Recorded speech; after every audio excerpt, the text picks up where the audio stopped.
Akibat arus pendek AC, ruang lab Fakultas Kedokteran Unpati Ambon terbakar. Kebakaran terjadi di salah satu ruangan kampus Universitas Patimura Ambon Selasa 7 Desember 2021. Gedung yang terbakar adalah bagian dari ruang lab Fakultas Kedokteran.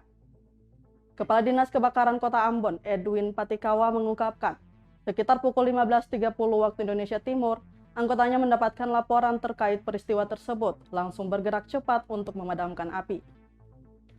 Dalam kebakaran ini juga dipastikan tidak ada korban jiwa, namun kerugian juga belum dapat dihitung.